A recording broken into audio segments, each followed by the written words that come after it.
impossible is not a fact, it's an opinion. When someone tells me it's impossible, I always just look at them. Anybody around me knows that they can't do that. So that's part of it. But if they didn't know me, it's your opinion. And they'll say, no, science shows. And I say, yeah, and how many times has science showed something's impossible? Now science shows it's possible. Things are impossible until somebody does it.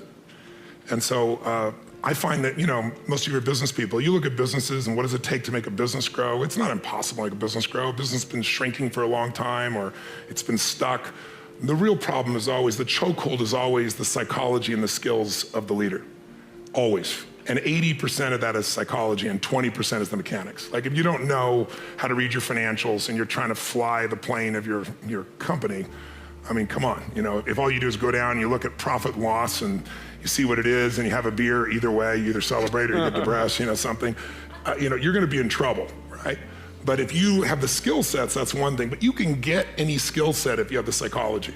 And anytime a business is not growing, it is not because it's impossible. It's because they aren't innovating, and they're not innovating because they're believing it's impossible. I mean, if we all know what does it take to transform, I always tell people it takes 3 things to create a breakthrough in anything, in your personal life, in your business, anywhere. You need a strategy. But that's not the first place you should look, and it's the first place all of us look. Me too. It's our inherent thing. You want to lose weight? Well, how do I do it? I want to grow my business? How do I do it? It's instinctive. We've been trained to think that way. But the problem is the how-to is usually not that complex. I mean, come on. 70% of America is 75% of America now is overweight. Is that because it's so complex how to be fit and strong? Right? Only the 1% know the answers. They hide it from you. You have to work your ass off to not hear what it takes, right? And so I remember I went to a TED Med Center and I watched about 12 doctors, one after another, get up and do these stories about how we could just get patients to take their medications and try to figure out the whole thing. And I was just looking and going, you're all talking about strategy and you've forgotten psychology. Because strategy is wonderful. I'm a strategist. I spent my whole life figuring out strategies. As we both know, a strategy could save you a decade, right? In business, strategy could save you, it could make the difference between success and failure. But most people have strategies available, or they could get them, or you could create them. But the problem is you got a story. And your story is why it isn't working. And the story is, I've tried what? What? Everything. If you tried everything, you'd be fit, right? If you tried everything, you'd be profitable. If you tried everything, you'd be there. But people say it, I'm big boned. That's what I used to say. I'm still big boned, but I'm 38 pounds lighter than I was 25 years ago, and I've never gained it back, right? When I was big boned, that was my story. All the good ones are gone. That's why I'm not in a relationship. Or they're gay and I'm not, or I'm gay and they are, or whatever the story is. There's always a story. And what I tell people is, if you can just divorce the story of your limitation and marry the truth of your unlimited capacity, then the whole game changes. I was a born entrepreneur. I exited my mother's womb. When I was 8 years old, I was delivering papers door to door, knocking on doors, expanding the paper route. When I was 12 years old, I was shoveling driveways after snowstorms in New York. Yep. Make $20 a driveway after a big snowstorm. I hit it big for the first time when I was 16, selling ices on the beach, blanket to blanket to blanket. Wow. And that's how it started. And after that, I was hiring people to come work. We had 12-year-old kids selling puka shell necklaces for me. My mother was buttering bagels in the morning, and that was really the way I always was moving towards life, looking at 16. I was just always wanted to make money. If you own a business, and I would assume a lot of your viewers are business owners or getting started in business, no matter how good you are in business, think about this. The one universal rule that idiots in finance know is diversification. It's the only free lunch. You gotta diversify. Because if you put all your eggs in one basket, no matter how good the basket is, one day that real estate market, that stock market, that bond market, that collectibles market, whatever you invest in, Ray Dalio showed me statistically, it'll drop 50 to 70% on a day. Now, if you're later in life when that happens, it's over for you. Right. So you have to diversify, and yet most people, they know real estate, so they do it, or they know stocks, so they do it, or they grew up with their parents flipping things, and it's the wrong thing to do. Mm-hmm. So you've got to diversify in order for you to be able to truly succeed, and that's why when you own a business, if you put all your money in your business, which is what most of us do naturally, it's a lot of risk. You put all your eggs in one basket, and there's things that can happen. I mean, let's say you spent 20 years and you figured out how to put together the ultimate map, and you remember Garmin came out with this thing called the TomTom. I don't know if you remember, you used to put on your, are you old enough to remember that? You used to put on your phone? Or you used to put on your dash? Cost $100. It was a breakthrough. They were making like 100 million or something, or They were. Yeah. 6 months later, what happened? The iPhone came out with Google Maps. These little bastards, excuse my French, came out with it, put Google Maps, put their own map on here, and it costs how much? Zero. What's that going to do to your business when someone takes your product or service and gives it away for free? So I always tell people, competition happens, technology happens. What you must do is have a second business with no moving parts, no people, no time. Maybe it takes you 3 days a year for 2 or 3 hours after you've read the book. You put it in place and you measure it 2 or 3 times a year. That's it. Yeah. Go on with your life. Now, if there's a trouble in your business, you're financially set. In my life, have 31 companies now. We have, what do we have? 1,200 employees, 7 different industries. We do $5 billion in sales. Yeah. I mean, that used to be, me and my seminar business. It's grown geometrically. Wow. But with all those moving parts, the only way I've been able to succeed is because I've taken every one of those businesses and I've diversified my assets so that when things were in trouble, I still have enough economics to take care of myself and keep the business going. So everybody needs to create a money machine that works while you sleep, that doesn't have moving parts, and that's what this is really about. Enough. Like, living by somebody else's rules is a humongous mistake. I've just literally sat down with 5 people under the age of 27, and it's so refreshing. It is so refreshing. If you have not jumped on the bandwagon of doing exactly what the you want to do, which is skiing for the next 3 years, or working at a job that's not what your parents want or what society wants, this video is just called Enough. Enough. Make this little 1-2 minute video, depends on when I finish, the piece of content that gets you to stand up and take life by its throat. Do something. Stop being scared. Stop letting the way you were raised, the fear as an offense, take that away. Let me be the person. I'll take the blame. I loved that some of my employees are like, my parents don't love what you're saying. Good. Parents, because if you are playing defense and if you are living a life where your kids' lives are the way you're being fulfilled, you're a loser, parents. And so enough parents imposing their way. You want your kids to be happy on your terms. Enough the kid that's sitting right now at a desk and saw this in a feed and you hate your job. Enough. Stand up, get the out of here and do you. Live your life. You got one life. Do something about it. Most people have a belief about what their real potential is no matter what you tell them. And that affects how much action they take. And of course that affects the result. And then ironically, that result reinforces their belief. And then that belief affects it. So I'll give you an example. Let's say a person has unlimited potential, we all agree. But they take little action, little results. Why? Because they have to start with a problem with their belief. They don't believe it's really going to happen for me. Maybe for Frank Kearns because he's got the cool hair and stuff, or maybe it's for you because you're so driven, but it's not me. Maybe Tony Robbins because he's a freak, got these big teeth. Whatever their thought process is, right? They got this thing, right? But what happens is, if you believe that there's very little potential, how much action are you going to take?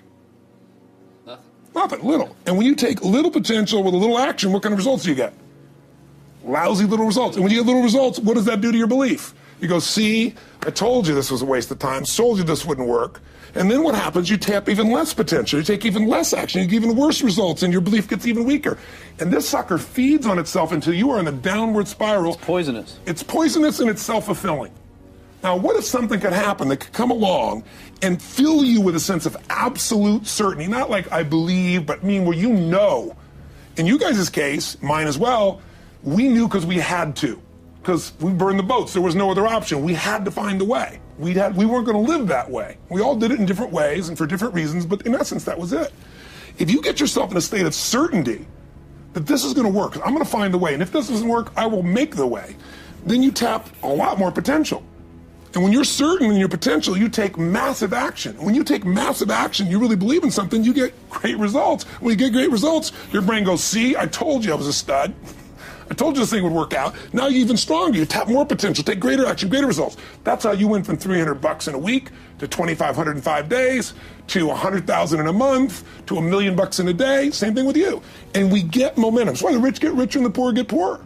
Now some people go out and they go, well, I'm going to take a bunch of action. All right, I'm going to open this product. I'm going to try it. And they'll say to you, I even did it. But it's like a salesman who goes and knocks on the door and he knocks on 100 doors and says, You don't want one of these, do you? Yeah, exactly right. And even if he doesn't say it verbally, his face says it because he doesn't believe it's going to work. So his voice, his body, the execution is so weak. Maybe if he talks to 100 people, somebody's going to buy out of pity. They don't want his kids to starve, right? But he's not going to get the result. So the core difference in people is how do you produce certainty when the world isn't giving it to you? You go out and you try, in your case, you're 100,000 in debt and nothing's working. How do you keep yourself going? The way you did it, the way I did it, the way you're doing it, we may not have done it consciously, is we didn't change our potential, that was there. And it wasn't even taking more action. Taking more action with a belief it's not gonna work, it's not gonna change anything. We got results in our head that made us feel certain as if it had already happened. The reason people don't put themselves in a position to fail, the reason people aren't patient, is they value other people's opinions too much, which then dictates their behavior, which then gets into all of this. Realize is if you, don't hold on to it with the thought of in case it fails, because you just need to realize it's your scarlet letter. Literally the reason people are scared, always, is the outside force. Having a failing business and everyone's like, oh, see, you could never do, or whatever the cliche shit is, right? Yeah. It just doesn't matter. You know why? So that's one piece. Yeah. But they told me I couldn't do this. It'll never And happen. even if it didn't succeed, what? They're such better people? Like what? I'm such a better person than other people because I can build a business? That's bullshit. What are the trade-offs that you would consider, like, we work our asses off. We do a lot of stuff, but this is what we had to sacrifice in order to do it. If you think of it that way. I think if you think of it as a sacrifice, then you're going to build frustration or resentment. I really don't. If you think it's a sacrifice, you shouldn't do it. I think the challenge is that most people have this illusion about life-work balance. And I think that's if you're going to accomplish it, it's what people are laughing because it's bullshit, right? What's true is life-work integration. So I was just in 7 countries, 21 days, but who's with me is my family, who's with me is my friends, and I've done well enough to have a plane and bedrooms and all that kind of cool stuff makes it, but when I didn't, we huffed it together, and beginning days it was coach and dragging ourselves around, but I thought it was great for my kids to have schooling, but I thought an education was more valuable, and traveling the earth was a part of that.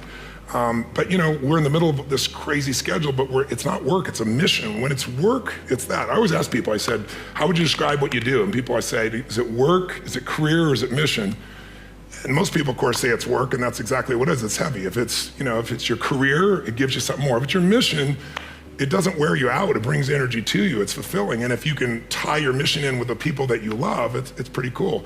There's some people in this room that are my friends. I see Dean here in the front row here, and it's like we're all on this mission, and we find time to connect and be with each other and have a blast with each other, but we're sharing about things that matter. I'm not a person to go to a party and go in the corner and chit chat. It's like, you want to talk about something deep? Let's rock. You don't? let me go home and be with my family. Or, let me go do something fun, something of that nature. If you can combine your mission with your family, combine your mission with some of your friends, then you're going to accomplish 1,000,000 times more. But if you think it's a sacrifice, don't do it, because then all you're doing is you're going to have resentment later on or frustration later on, and then you really aren't contributing because you're trading off. You're not giving.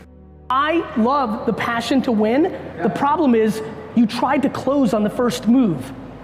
You brought them no value and you asked them to bring you value.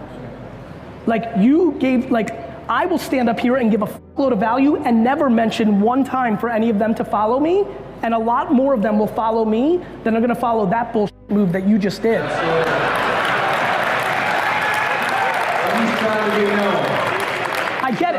I get it, but this was back to the question that just happened, and this is why I want you to win. That move is always gonna lose.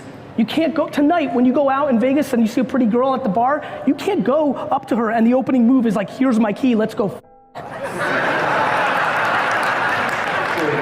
But that's what you just did. Let him hold it. But that's what you just did to this audience with business. Because this is an industry where it's kind of like dog eat, dog world. So why are you succeeding and giving all your secrets away at the same time? I mean, because doing the right thing is the right thing. Karma is practical.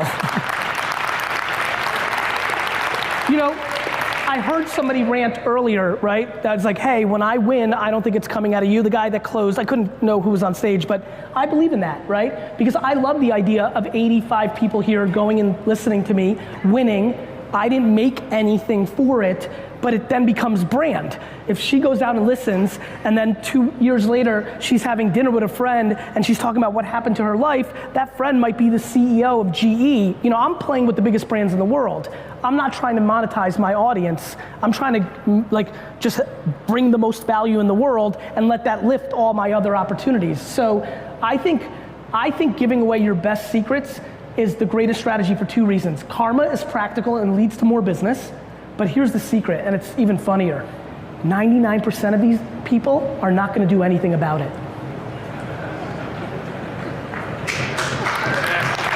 Somewhere about 5 or 6 years ago, I realized this fact.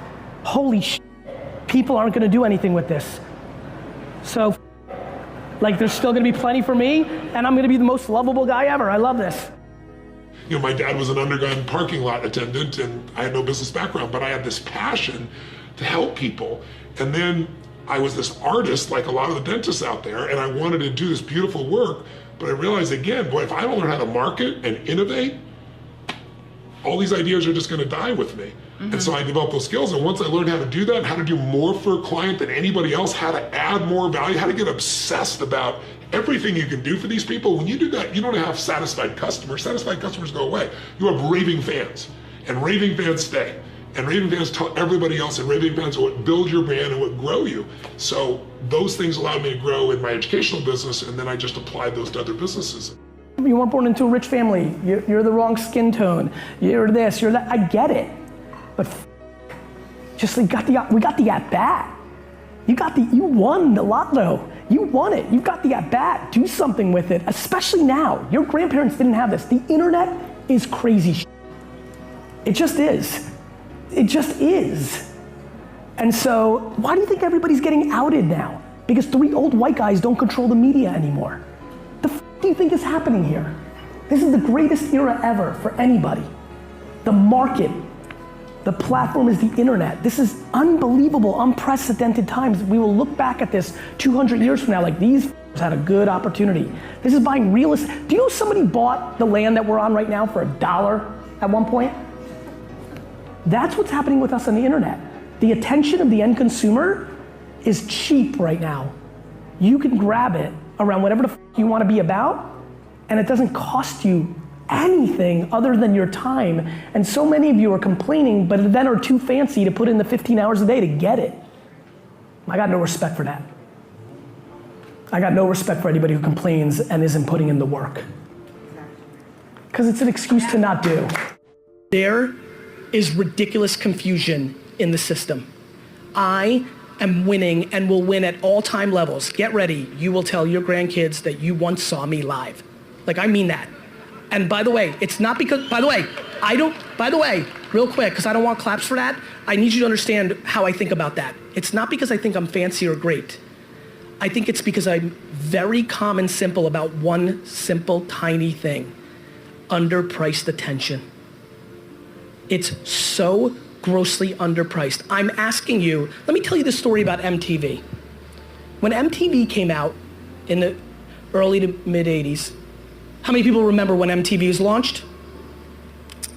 When MTV was launched, the biggest bands in the world got together for a dinner that one of their managers told me about and decided that they would not make music videos for MTV because that was giving away music for free.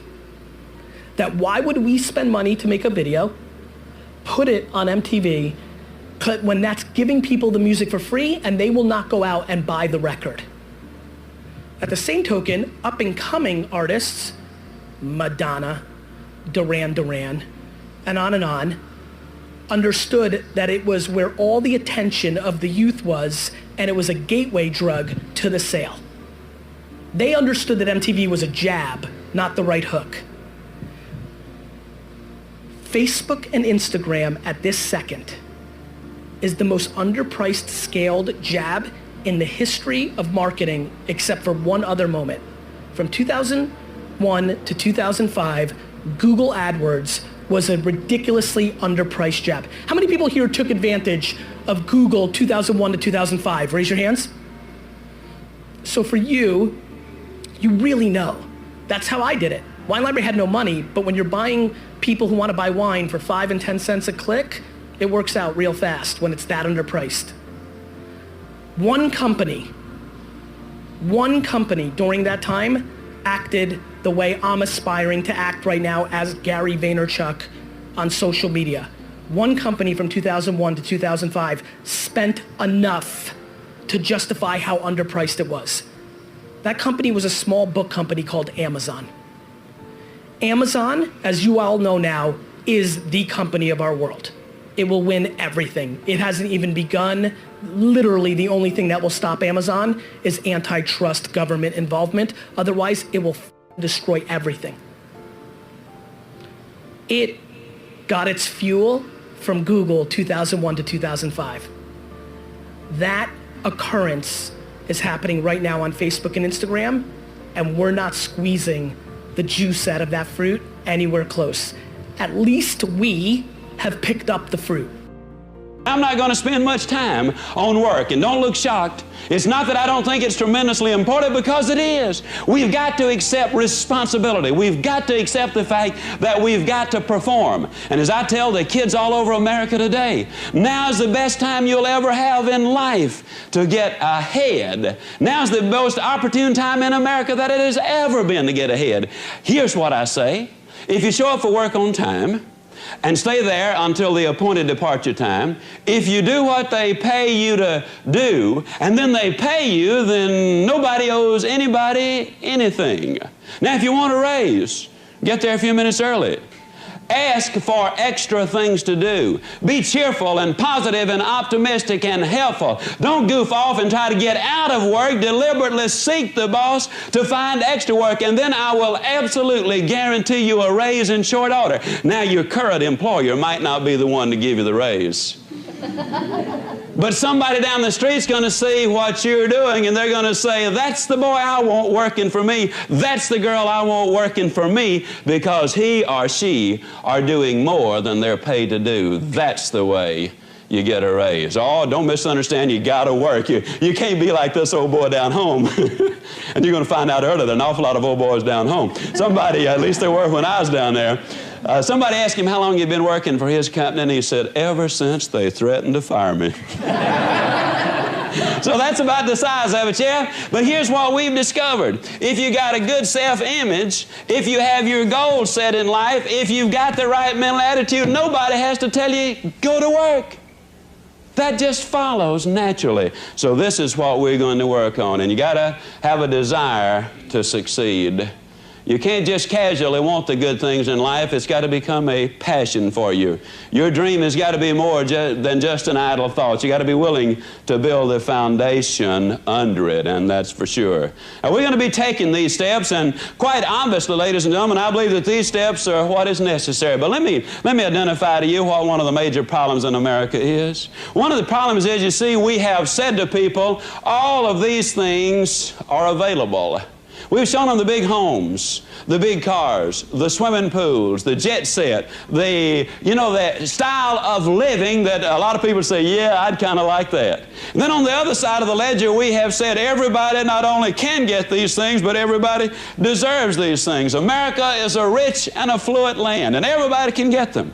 Then we have another segment of society that says that crime is caused by poverty, with one segment saying you deserve these things and you ought to have them, and another segment saying that crime is caused by poverty. We subliminally, subconsciously plant a thought. Don't wait to get it. Go get it right now. There has never been a definitive study that establishes any correlation between crime and poverty. During the Great Depression, the crime rate was much lower in 1939 than it was in 1930, at the end of a decade of the roughest depression our country has ever had. So what we're saying is, let's start climbing some steps. You see, we could draw you an elevator to the top, but I'd have to be honest and say the elevator doesn't work. You're going to have to start taking these steps, and you're going to have to take them one at a time. But I've discovered that people don't mind taking the steps. If you tell them where they are, show them how many there are, and then tell them exactly how to climb the steps. But you see, you gotta climb the steps. You can't skip them. on September the 15th, 1944, in Jackson, Mississippi, at the YWCA at exactly 18 minutes after 8 o'clock, I saw the prettiest little girl standing over by the Nickelodeon. Now, some of you won't know what a Nickelodeon is. That's a jukebox, okay? And I thought to myself, boy, what I'd really like to do is I'd like to go over there and I'd like to grab her in my arms and I'd like to start hugging her and kissing her right now. That's exactly what I wanted to do. But if I had, she wouldn't be sitting here as my wife of over 30 years today, because I would have skipped too many steps. So I did something real original. I walked up to her and I said, "Hi." And she said, "Hi." And the first thing you know, since it was a dance, there we were, a little YWCA dance, and we were dancing. And I got her telephone number that night, and we had a lot of telephone calls. And then one day I said, "Hey, we ought to be going out." And she said, "Okay." So we had a date, then we had another one and another one, and then, you know, it wasn't but 2 years and 2 months and 11 days and 1 hour later that she became my very own, but we took some steps along the way. I don't care how bright you are in school, you cannot move from 2 times 2 equals 4 into analytical geometry. You got to take some steps. Now, the mistake a lot of people make is they get on one step and sit there. You know, that's not what I'm talking about either. What I'm talking about is taking these steps, and then you will get these. I'm getting more and more intrigued by mindset, because I used to think of it as fluffy, like self-help, and now I think of it more as strategy. What's your strategy in life? Somebody asked me on Instagram after I posted this, "Gary, if the mindset has been skewed, how can you bring it back?" And I answered with, by surrounding yourself with people who have the mindset you aspire to. My friends, please understand that mindset is controllable in the same way that all our opinions are controllable. The key is to add more people with optimism and cut people with negativity. It's very, very simple. Now, it's very hard to cut people with pessimism, cynicism, and negativity when they are the people that are the closest to you, parents, siblings, spouse. But the bottom line is, if you're asking the question, I'm gonna give you the answer. The answer is add more people with positivity and optimism and cut people with pessimism and cynicism. Who you surround yourself matters. What content you consume matters. I basically suffocate myself for a long period of my time and created an environment that was based on offense and optimism, and now I know no different. Please do the same for you. Make that move. Mold, and I mean mold, your mindset by what you consume and with whom you consume it. A couple of years ago, Laurie Majors, my executive assistant, got a phone call from a lady in Birmingham, Alabama. At the end of the conversation, she said, "Zig," she said, "I believe this woman thinks she's got an impossible problem, but I believe you can solve that problem with her in just a few minutes if you will spend that time with her." I said, "Well, Laurie, tell her to meet me backstage. I'll get there about 10 minutes early." My schedule was such that was about all I had. Well, I got there, and I was on backstage behind the curtain on one side. She spotted me from the other side, and as she walked across the stage, I have never seen as much anger in a human being in my life as I saw in her. She almost started crying when she saw me. She said, "Oh, I'm just so glad to see you. I got this horrible job. I hate it. I hate everything about it. I hate everybody down there." I mean, you talking about negative nails, she was it. She said, "Can you help me?" Now, understand, I've only got about 10 minutes. So I looked at her, and one thing I have learned, I don't do counseling, but I talk with a lot of people who do, in psychology, psychiatry, and the ministry. And they tell me that everybody who comes to you with a problem are not necessarily looking for a solution. I couldn't understand that for a long time. Why do they bring you a problem if they don't want to solve it? Well, I can tell you why. They want to tell you about it, you about it, you about it, you about it, and you about it. And if you foul up the deal and solve the problem, they can't tell you again, you again. They want the attention that goes with the problem, and every company just about it has that kind of an individual. They want the attention that goes with griping and complaining. Well, I looked at the lady, and it wasn't unkindly, but firmly I said to her, "Yes, and you know, ma'am, I'm afraid your problem is about to get worse." She said, "What do you mean?" I said, "I believe they're going to fire you." She was stunned. I couldn't have stunned her more if I'd hit her in the face with a bucket of ice water. She said, fire me? Why on earth would they fire me? The inflection in her voice clearly said, they're the bad guys, I'm the good guy. Why don't they fire them and keep me? Have you ever noticed that people who are the problem never recognize that they are? They're in complete denial. They think denial is just a river in Egypt. Why would they fire me? I said, ma'am, I don't believe there's a company in America big enough to contain this much poison in one small spot.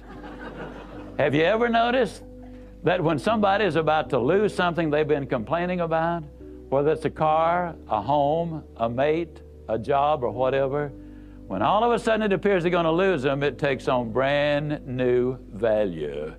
She looked at me and said, well, what can I do? I said, do you really want to know? She said, yes, I do. That's the reason I came to see you. I came looking for help, but you sure haven't been any help so far. I said, well, ma'am, I've got an idea, and I will absolutely guarantee you it positively, definitely, absolutely will work if you will just do it. She said, I'll try anything within reason. I said, okay, when you get home tonight, all of your household tasks are complete. It's bedtime. Get off in a room right by yourself. Get a sheet of paper out, and at the top of it write, I like my job because. She interrupted me. She said, that'll be easy. I don't like nothing about that job. Don't like nothing about those people down there. And I said, well, just as a matter of curiosity, do you work there for benevolent reasons, or do they pay you for working there? She said, well, I got to confess, they pay me. And I said, and you don't like to be paid? Oh, she said, yes, I do. I said, okay, tell you what you do. Open your notebook right now. We'll start our list of the things you like about your job. They pay you for working there, and you do like it, don't you? She said, absolutely. But she just stood there. I said, no, open your notebook now, and we'll get busy on the list. She just stood there.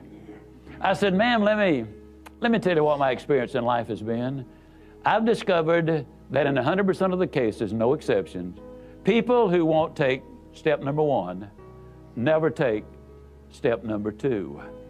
You see, she had come to me with an impossible dream. Her dream was that nice Mr. Ziegler was going to solve all of her problems, and she would live happily ever after. Well, folks, I got news for you. I can't solve her problems. I can't solve your problems. But I will give you some steps that I'll absolutely, definitely, and positively will work for you, as it worked eventually for her. I said, well, ma'am, let me tell you something. Unless you're willing to take step number one right now, it's been nice talking with you. She angrily opened her notebook. Before we got through, there were 22 things she liked about her job. Not only did they pay her for working there, they paid her above average. She had 3 weeks vacation with pay. She had a retirement program. She was in on profit sharing. She had health insurance, life insurance, and accident insurance. She lived less than 10 minutes from home. She was in on management decisions. The company sent her to 3 seminars a year to be paid for. She had her own private office and parking place. 22 things that she liked about her job. Now I said, ma'am, when you get home tonight, everything is finished. Get off in a room right by yourself. Close the doors, change one word from I like my job to I love my job. Get in front of that mirror, and folks, I cannot say this strongly enough, but I'm going to try. The eyes are the windows of the soul. Look yourself in the eye, and with excitement and enthusiasm, say, I love my job because they pay me for working there. I love my job because they pay me above average for working there. I love my job because I have a wonderful insurance program. I love my job before every one of the statements. You will sleep better that night. You see, there's something hidden in what I'm saying to you now. When she says, I like my job, she's really saying, I'm grateful for my job. And of all of the emotions we can have, according to Hans Selye, the #1 stress specialist in America, the healthiest of all human emotions is gratitude. I said, you go down that list. I like my job. I love my job, rather. That is a way of gratitude. You'll sleep better the first night. Tomorrow morning, when you get up, get back in front of the mirror just before you go to work. Get back in front of the mirror and repeat the process again with excitement and enthusiasm. I love my job because, and take the list with you. Because the reality is, you see, you will have started to change from a fault finder to a good finder. Some people do really find fault like there's a reward for it. They really do. Take the list with you, and you will be able to add to that list, absolutely guaranteed. Do this every morning and every night, and you will have an astonishing recovery from this advanced case of stinking thinking. Now, I didn't say that to her, but I'm saying it to you. That's what it was. It was an advanced case of stinking thinking. Well, 6 weeks later, I was back in Birmingham, Alabama. I was doing a follow-up sales seminar. Now, the lady was not in sales, but she had been listening to my tapes. She had been listening to Automobile University, and she had discovered that everybody sells. Everybody who will ever hear this is in selling. Whether you're a school teacher, a civil service worker, a military personnel, an executive secretary, it doesn't make any difference what you do, you sell every day of your life. There she was at the sales seminar, seated on the front row, grinning so wide she could have eaten a banana sideways. I'm telling you, you're talking about somebody that was excited. She was turned on. I said, well, how you doing? She grinned even more broadly and said, Mr. Ziegler, I'm doing wonderfully well, and thank you for asking. She said, you cannot believe how much those people down there have changed.